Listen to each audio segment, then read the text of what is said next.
Doesn't that sound like baseball music to you? That kind of organ has a name. You might know what that is? What's it called? Wurlitzer. Alright, well, yeah. My dad always called it roller skate music. Alright, well, before we get started tonight in our book in Exodus chapter 14, I want to just say publicly how proud I am to work with our staff. This morning I thought it was so great having the children being a part of the service. And Jeff did a fantastic job with the kids' devotion and how it tied in so well with the overall theme and the message for everybody. And then Dan, he had planned the order of worship, and then Wednesday afternoon or Wednesday evening, it just kind of went on a whim. We said, let's change it. And he did, and it went so smooth. The only thing we got to work on is Jeff finding a microphone. Other than that, I mean, it was perfect. So I want to thank our staff in a public way, just for a job well done. And I look forward to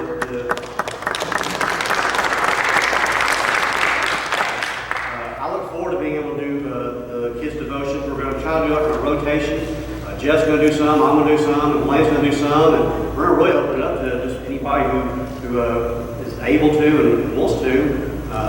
And so, if you feel that's your calling, maybe come see me or Jeff, and we can get you plugged in on doing the kids' devotion. But I just love the fact that they're here. And so this afternoon on the way after church, I asked Landry, I know that was a kind of a deep sermon today. Did you learn anything from it? He goes, yeah, I sure did. I said, well, what was it? He said, the Big Bang is wrong. I said, yeah. He said, evolution is wrong. I said, yeah, well, you got it. I mean, he's 7. He probably didn't get all the fine details. That's okay. If I was listening to it, I wouldn't either. It's deep, and it was more of an educational, teaching type message. But if just one person heard it and it changed their mind or attitude, then it's a sermon, and it served its purpose. And for the fact that a 7-year-old can get the nuts and bolts of it, praise God. And I pray that our teenagers who are sitting right here front and center, that they now have some ammunition to carry with them to school or wherever they might go. It's the very fact that they'll go off to college here in a few years, and whether they go to a public school or a private Christian school, they're still going to get taught evolution. And so it is our job here at the church to prepare and do everything we can to get their hearts and their minds ready for what's coming at them. Well, tonight, as we move into the book of Exodus, chapter 14, we do look at the marching through the Red Sea. And I've titled this From Battle to Blessing, and it's personified. This goes not just to a theme, but they actually experience the battle preparations and what would take place on a battlefield, and then they see the direct blessing of God in their lives. So as we now look in here in Exodus 14, and we're going to begin with verse 1, we see the Israelites who are whining in fear. Now, this will be a common theme for them. They like to whine. They must be Alexander children, because my children like to whine as well. And I'm sure you probably said something about your kids. The Israelites were definitely whining because of the fear that was in their hearts. We also see here, beginning in verse 1, there was bewilderment. They were confused. They were lost in their hearts. Verse 1, it says, Now the Lord spoke to Moses, saying, Speak to the children of Israel, that they turn and camp before Pi Herioth, between Migdol and the sea, opposite Baal Zephron. You shall camp before it by the sea. For Pharaoh will say to the children of Israel, They are bewildered by the land, the wilderness has closed in them.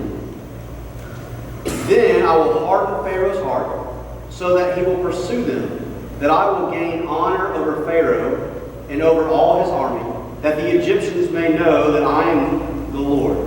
And they did so.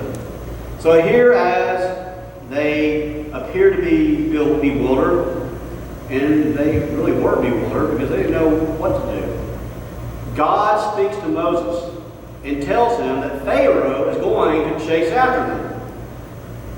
Pharaoh thought that he had them trapped. They were lost. They had turned in the wrong direction. I've now got them trapped. Pharaoh has one of those aha moments. I've got them. I got them right where I want them. But really, it's God saying, ha ha, I got you right where I want you. And so here, as we look at these verses here, verses 1 through 4, this really builds up to the song that Dan led us in. And looking at the fact that we go through the pitfalls in life. The Bible doesn't say that because you become a child of God, that all of a sudden, all the troubles of the world are gone. When you become a Christian, you now rise above. No, the Bible is very clear that we go through hard times, difficult days, and the pitfalls are still around every corner. But God wants to let us know to be prepared. He doesn't want us to go through life unprepared and going through it alone. When we have Him as our advocate, He is there walking with us. And when you go through the hardships of life, He's not going to abandon you. He's not going to laugh at you. He's not going to go like Pharaoh, aha, I got him right where I want him. Maybe God's got you right where He wants you to teach you a lesson or to allow you to lean more on Him. But it's not an aha, I got you moment. It's a, oh, let me pick you up and carry you moment. Let me love on you a moment. So that's what we see here is they are bewildered or appear to be bewildered there as they are making their way towards the Red Sea. The second thing we see is that now the chase is on. When I was preparing this message, they got me thinking, isn't there a song, Meredith? Isn't it George Jones or somebody says the chase is on? Or is it the race? The race is on. Oh, well, I was singing that song and just had the wrong words in my head. That's not the first time this ever happened. You ever do that? You sing along and you're singing the wrong words. And man, that guy, he messed up on the radio. Well, I do that all the time. Well, George Jones got it wrong. It's the chase is on. Here in verse 5 it says, now it was told the king of Egypt that the people had fled, and the heart of Pharaoh and his servants was turned against the people. And they said, why have we done this, that we have let Israel go from serving us? So he made ready his chariot and took his people with him. Also he took 600 choice chariots, and all the chariots of Egypt, and captains over every one of them. And the Lord hardened the heart of Pharaoh, king of Egypt, and he pursued the children of Israel, and the children of Israel went out with boldness. So the Egyptians pursued them, all the horses and chariots of Pharaoh, his horsemen and his army, and overtook them camping by the sea beside Pi-Hahiroth and Baal-Zephon. Here is Pharaoh. And he sees the Israelites looking bewildered and lost. And he says to himself, why did we do this? Why did we let them go? And what's happened now is God has hardened his heart. And by hardening his heart, he's blinded him. Blinded him from seeing the truths out there. And folks, that is a very dangerous place to be. Don't let your heart be hardened. The fact that you get blinded to the things of God. Now, it happens not only to the lost, as we see with Pharaoh. If you are a child of God, you are running from God, you can turn your back on Him, and you can become hard apart. Don't let that happen. Don't let that ever become a place in your life. You can always, as a child of God, you can always turn to Him and repent. He's always standing right there. He does not move. He does not leave. He is right there with his arms open wide, and He wants you to return. Unfortunately, I've heard too many stories. In fact, I can even attest to some that I've known from church members to allow their heart to get hard because they are associated with the wrong people and not running with God. They're running with the wrong people, and their heart got hard, and they crossed over a line. I don't know what that line is. But they got to a point where God said, cause more trouble. And He takes them out. Folks, that scares me. That can happen to any one of us if we we rebel from God long enough. Don't let that ever become a wedge between you and God. Always turn back and repent. Don't let the influences of man sway you in the wrong direction. Always follow after God's own heart. Here we see Pharaoh getting his chariot and 600 other chariots used for this battle. And the chariots were prominent features within the Egyptian army. It says there that he used choice chariots. That means that he called out the elite army, the special forces, those who were well trained, not just those who had just enlisted. These were well trained men, kind of like today's Navy SEALs or Delta Force. Those who a lot of times don't even know what they're doing or where they're going. But they're doing the dirty work behind the scenes. That's what these men were like. These were the trained assassins going after the Israelites.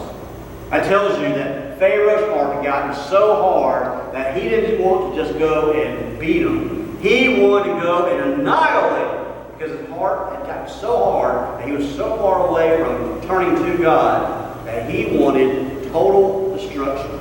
So he was going to send out the very best that he had. Again, Pharaoh was just a pawn. He had no idea. He thought he was in control. But really, it was all God. God was going to take out Pharaoh and the elite army of Egypt. The Israelites are right at this point proudly marching out.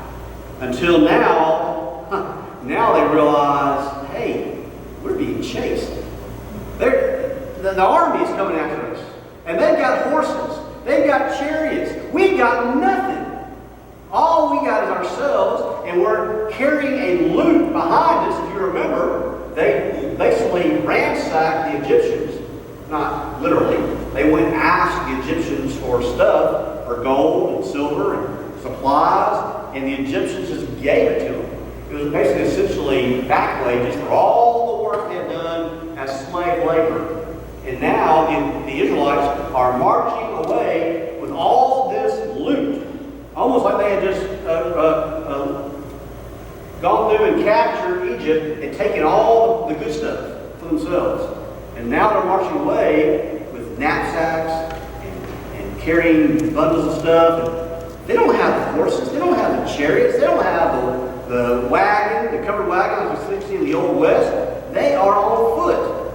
They are now scared silly. They're terrified because they see this army coming after them. In verse 10 it says, when Pharaoh drew near, the children of Israel lifted their eyes, and behold, the Egyptians marched after them. So they were very afraid. And the children of Israel cried out to the Lord. Then they said to Moses, because there were no graves in Egypt, have you taken us away to die in the wilderness? Why have you dealt with us to bring us out of Egypt? Is this not the word that we told you in Egypt, saying, let us alone, that we may serve the Egyptians? For it would have been better for us to serve the Egyptians than we should die in the wilderness. Doesn't it just bless your heart? Oh, the Egyptians the Israelites are not fixing their eyes on the prize. They're not putting their eyes on their Father who's done so much for them. In 2 Corinthians chapter 5, verse 7, it tells us to walk by faith and not by sight. That's not what the Jews are doing. They're walking by sight and not by faith.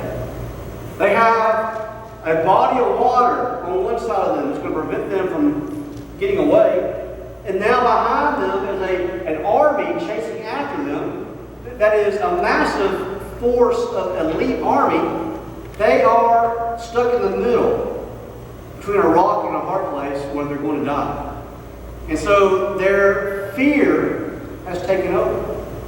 But you see, fear and faith cannot dwell together. Instead of praying and encouraging one another, saying, Moses, we're with you. Moses, wherever you go, we're going to go with you because we've seen the mighty hand of God. Instead, they criticize their leader. Moses, their spiritual leader, who has now shown them the acts of God. They're being critical. And what all did they see? I mean, they were crying out as slaves there in Egypt, crying out that God would deliver them. They saw God come in and do these miracles there. And the very last one with the Passover and the Spirit of God passing over their houses while He slaughtered the male children there in Egypt, that should have been enough. And that was the final thing they saw God do. And yet now they're still crying and saying, "What have you done? Did you bring us out here to die?" They basically told Moses, "We told you so." Man, we can be quickly critical of the Israelites for their lack of faith, for the attitude, for their short-term memory. And that's kind of what you were alluding to in the song. I mean, the song talks about how God holds everything in His hands. The whole world is His. Everything happens is under His control. And we forget about that. When the first sign of trouble happens, oh, we know that God holds the world in His hands. But has He forgotten about me? What about me and my trouble? What about me where I am right here? We forget that God is in control of even our situation. You're not alone. You're not abandoned. He hasn't forsaken you. He hasn't forgotten where you are. He hasn't lost your address. God knows. God is there. God's providing the way. That's the time for us to grow our faith, not lose our faith and live in fear. That's what we see happening right here with the Israelites, and it happens all the time today. You see, when you're critical of your spiritual leaders, you're actually being critical of God. You don't have to like those that God's put in leadership over you, whether it's a Sunday school teacher, your deacon leader, your pastor, your staff. Wherever you've been, you may not like them, and there may be pastors or teachers or somebody that's been in your past that you didn't like their style, you didn't like things about them. But you know what? God placed them, placed me, placed all of us in positions for such time as this to do His work and do it His way. And it represents God's voice in His message to you. So to badmouth a spiritual leader, even though they may have hurt you in some way, they may have done you wrong, if God put them there, then that means you're really badmouthing God. So be very careful how you talk about those that God's placed in leadership over you. I remember my dad, he would give advice, or that's what dads do. I just remember him saying multiple times when he served as a deacon of my home church, where I was called to the ministry and licensed and ordained, and they always had a history of being hard on pastors. And I don't think they ever ran one off, but they were always hard on them. It kind of made their lives miserable. And I remember my dad always saying, "I may not like him as a person, I may never be his friend, but as long as he's never done anything immoral, unethical, unscriptural, or has damaged the cause of Christ, I have to support him. God brought him here to be my pastor, whether I like it or not." That's a good attitude to have. I took note of that. You see, I wrote it down. That's a good example for us to follow. We don't have to be their best friend. We don't have to go and play golf with them or go have lunch with them. We don't have to like the same team that they like or have something in common. But we need to let God use them in our lives. The Israelites, here in the story, which I think is so appropriate for us as well, they had horrible memories. Not so much of Moses and what he had just done over the miracles, but just seeing what God had done. They'd already forgotten all that. It reminds me of my childhood. A few years ago, I was at my sister's house, and my dad and my sister got into a conversation about all the fights that they had. Now, my sister is about as polar opposite as I am. I mean, we are oil and water, night and day. The only thing we got in common is we were both born Alexanders. Well, if my parents told me that I couldn't go do something when I was growing up, okay, and I'd go and do something else. Probably wasn't what I wanted to do, but I heard what my parents said, and I did. My sister, on the other hand, when she would go and ask my parents if she could do something, and they'd say no, oh, it turned into World War III. They fought. And I remember many times being in my bedroom and yelling through the door saying, Kelly, shut up! I mean, I got so tired of them fighting all the time. And by the time she was a teenager, probably around 16 to 18, those were some of the most miserable years. Well, I remember this conversation at my sister's house, and my dad and my sister were kind of laughing and thinking back fondly on those fights. And I said, are y'all serious? Do you not remember them the way I do? They weren't fun. They weren't. But because time maybe heals some wounds, I don't know, they were thinking fondly of that. Well, I think sometimes we just forget. We just forget about what God has done in the past. We forget about the great blessings we've seen of God do in our lives. And in the moment of the crisis, in the moment when everything is hitting us from both sides, we're in a panic. And we let fear take over. Folks, that is when our faith needs to be the strongest.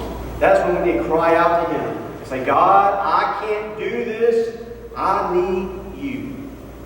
Warren Wiersbe said that too many Christians are delivered from Egypt, but they get lost in the wilderness of unbelief.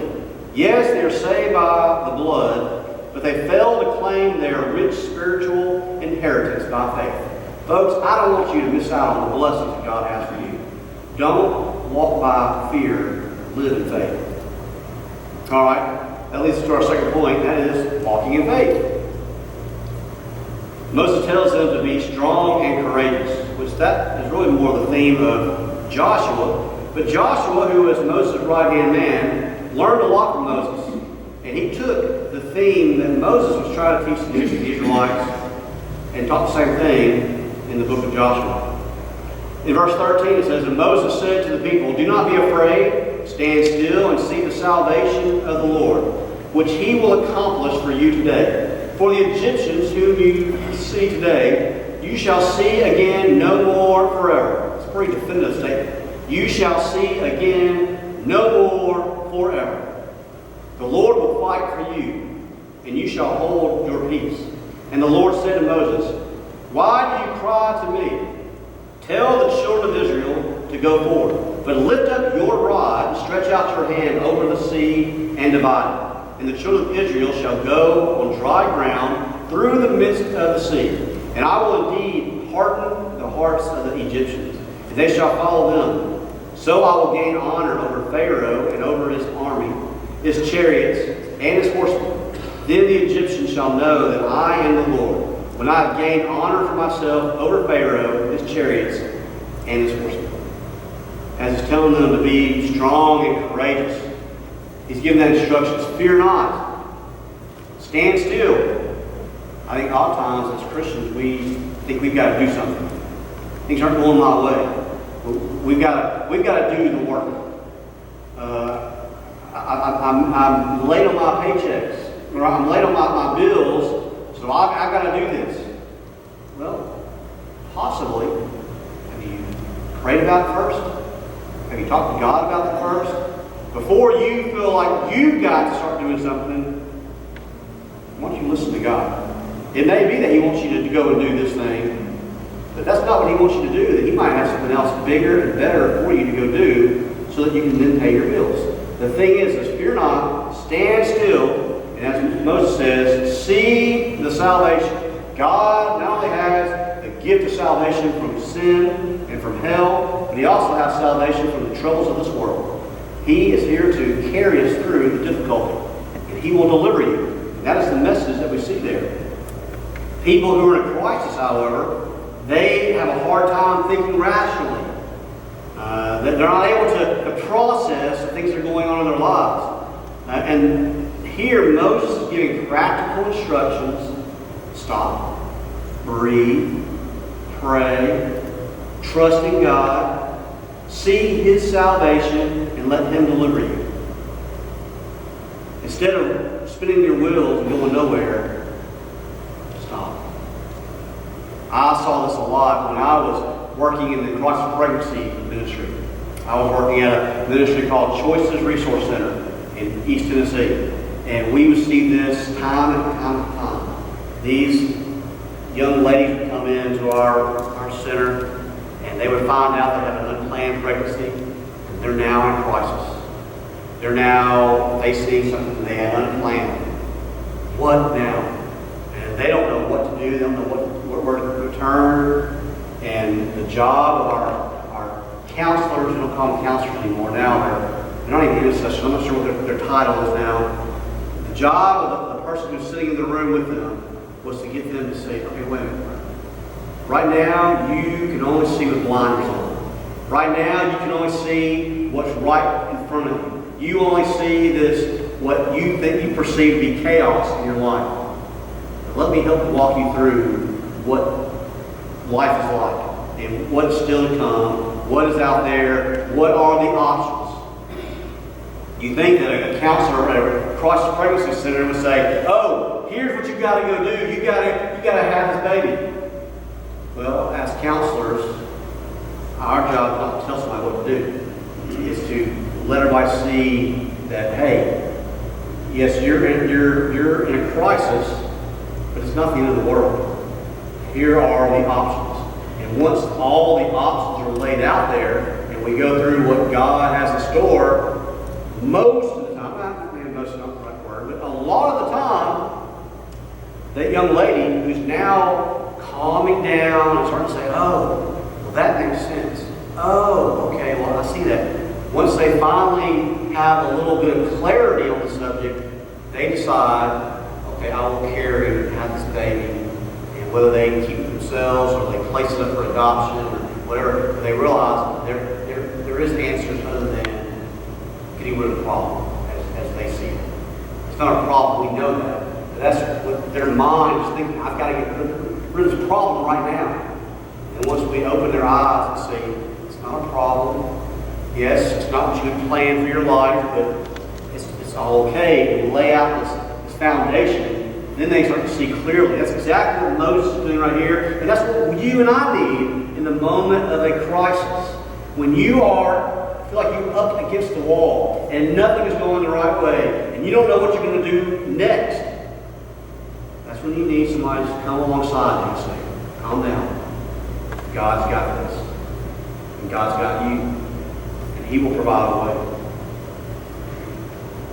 As we move now to verse 19, we see that the battle is the Lord's. It all belongs to Him. And God is going to take the command and be the hero of this battle. So in verse 19, and the angel of God who went before the camp of Israel moved out and went before them. And the pillar of cloud went before them and stood behind them. So it came between the camp of the Egyptians and the camp of Israel. Thus it was a cloud and darkness to the one, and He gave light by night to the other. So that one did not come near the other all that night. Then Moses stretched out his hand over the sea, and the Lord caused the sea to go back by a strong east wind all that night, and made the sea into dry land, and the waters were divided. So the children of Israel went into the midst of the sea on the dry ground, and the waters were a wall to them on their right hand and on their left. And the Egyptians pursued and went after them into the midst of the sea, all Pharaoh's horses, his chariots, and his horsemen. So here we see that God moves the pillar of fire from being the advance guard to now being the rear guard. He's now moved from being the leader of the Israelites to now the protector. of the Israelites. He is guarding them from the attacks of the enemy. And He does so with you as well. We read that God blew back the Red Sea. Now, if you are a student of Scripture, and you like to read all that's out there, you have probably heard some say, well, this wasn't the Red Sea, this was the Reed Sea. That's a liberal argument. They're saying that this was just a knee-high deep water. This was not the Red Sea that we think of. Well, that's not true. I read it in black and white right here that it was the Red Sea. Not only did I read this, it's not the Reed Sea because it's not knee-high deep. It says there that it was a wall on one side and a wall on the other. Well, the liberals will say, well, this is just high tide. It just pushed back the water. Well, that's not what we just read. The liberals can't fathom the miraculous hand of God. But we see them walking through a wall of water on one side and a wall of water on the other side. God parted the water so that it was over their heads, so that it was pushed back. And the Israelites walked on dry ground, not muddy ground, not ankle-deep water. Folks, this was dry ground. God was providing a way, just like He will with you. No matter what it is you're going through, and it may look like there's no possible solution. It may look like there is no way. And God says, I've got a way. And He will do the miraculous. Maybe. Pushing back the water on this side. Pushing back the water on this side. And then you walk through on dry ground. Now, we don't always see it happen in that spectacular of a fashion. Sometimes it's a lot more simple. But we still see the hand of God, nevertheless. The question is, are you looking? Are you putting your faith in Him to let Him do something like that? All I know is that when we trust Him, He puts us on solid ground. We walk with Him. And when we do so, the victory belongs to the Lord. It's not about us. It's not about what you and I do. It's all about what He has done for us. And we give Him all the credit and all the praise. In verse 24 says, Now it came to pass in the morning watch that the Lord looked down upon the army of the Egyptians through the pillar of fire and cloud, and He troubled the army of the Egyptians, and He took off their chariot wheels, so that they drove them with difficulty. And the Egyptians said, Let us flee from the face of Israel, for the Lord fights for them against the Egyptians. Then the Lord said to Moses, Stretch out your hand over the sea, that the waters may come back upon the Egyptians, on their chariots and on their horsemen. And Moses stretched out his hand over the sea. And when the morning appeared, the sea returned to its full depth, while the Egyptians were fleeing into it. So the Lord overthrew the Egyptians in the midst of the sea. Then the waters returned and covered the chariots, the horsemen, and all the army of Pharaoh that came into the sea after them. Not so much as one of them remained. But the children of Israel had walked on dry land in the midst of the sea, and the waters were a wall to them on their right hand and on their left.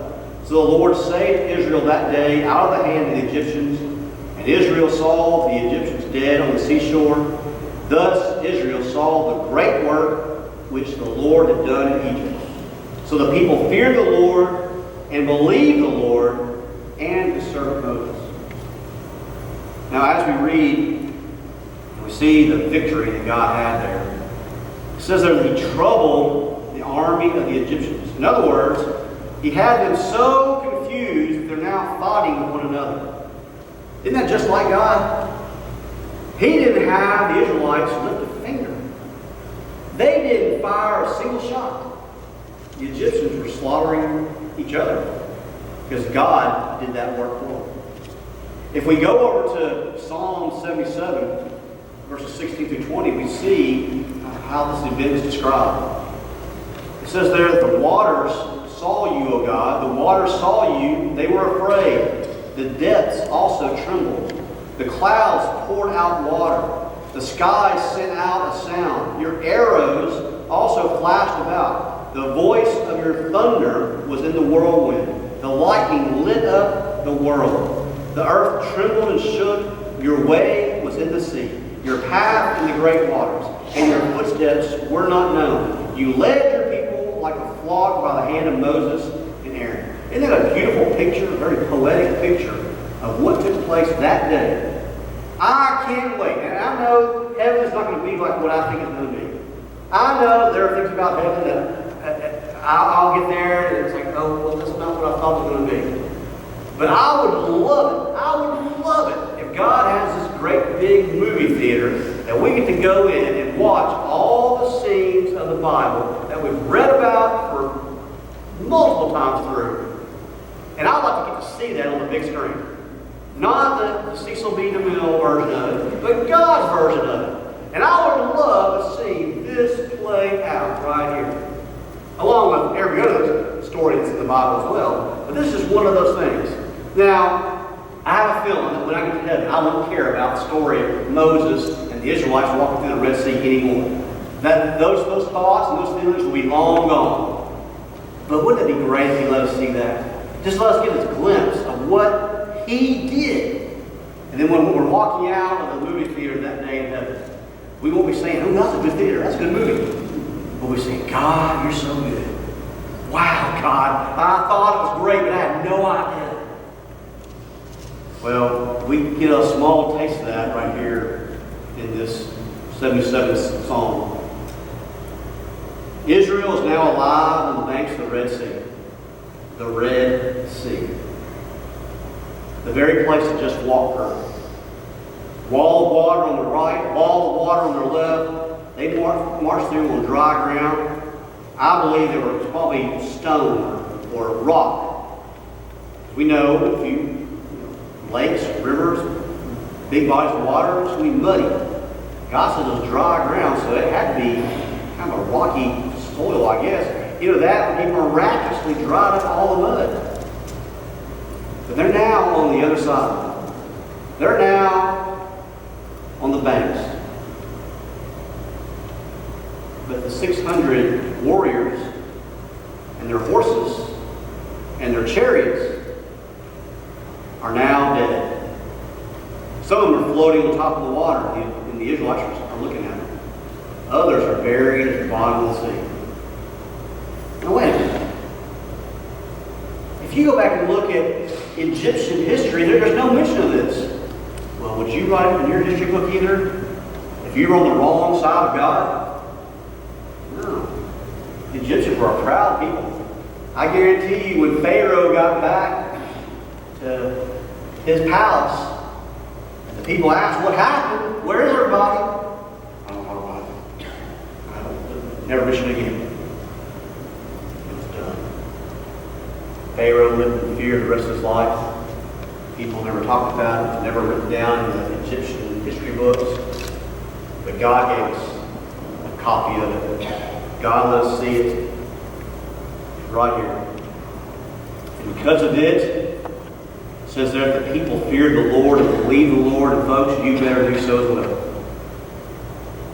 Not to be scared of God, but to have such great awe for Him and His power. What He did then, what He can do now, and what He can do for you. What about you? Where are you today? Are you safely standing on the banks of the Red Sea? On the dry ground that God has walked you through? Or are you floating dead in your sins? A place that we need to ask ourselves so that we can be right with God.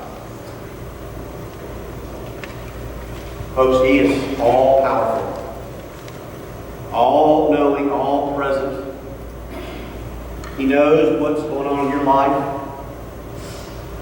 He knows what's going on inside your head.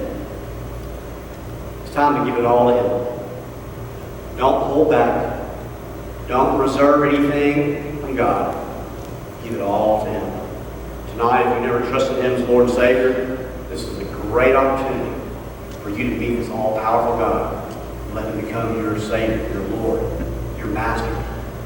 That's what He wants to do in your life. This same God who delivered the Israelites and demonstrated His great power through His miraculous hand, He wants to show you the same power in your own life.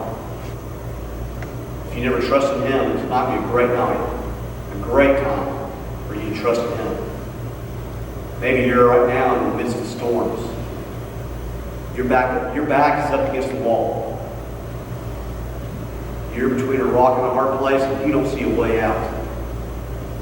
Maybe tonight's the night you need to surrender to Him. Say, God, I'm going to let You take care of it. I trust You. I'm going to walk by faith and not by sight. Let Him take control and provide the way. Will you let Him? Just a moment, we're going to stand and sing a hymn of invitation. Tonight, as God has spoken to you, He's telling you tonight you need to respond. And don't delay, don't wait, don't give it even a second thought. You come and you get serious with God. Our Heavenly Father, tonight, looking at just the incredible story. A story that is almost unimaginable. We see it played out and given a historical record of what took place. We saw Your might and Your glory. Now, Father, as we study the parting of the Red Sea and the walking on the dry ground,